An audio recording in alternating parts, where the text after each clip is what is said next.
وسلم. يا أختي العزيزة ليس بالأيام المخصصة ولا بالبدع بل يكون باتباع السنة وتطبيق هدي واجتناب ما نهى عنه وتقديم قولي على قول كل أحد.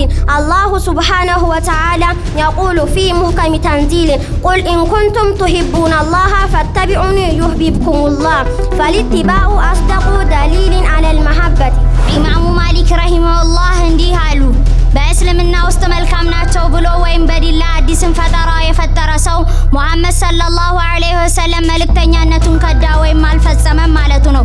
ምክንያቱም አላህ እንዲህ ይለናል፣ ዛሬ ሃይማኖታችሁን አሟላሁላችሁ።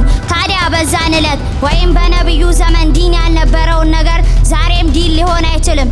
እህቶች፣ ወንድሞች እኛ የሙሐመድ ሰለላሁ ዐለይሂ ወሰለም ተከታዮች መሆናችንን የሚያረጋግጠው እርሳቸው ባስተማሩንና ሰሃቦች በተገበሩት ንጹህ ሱና እንጂ ከዘመናት በኋላ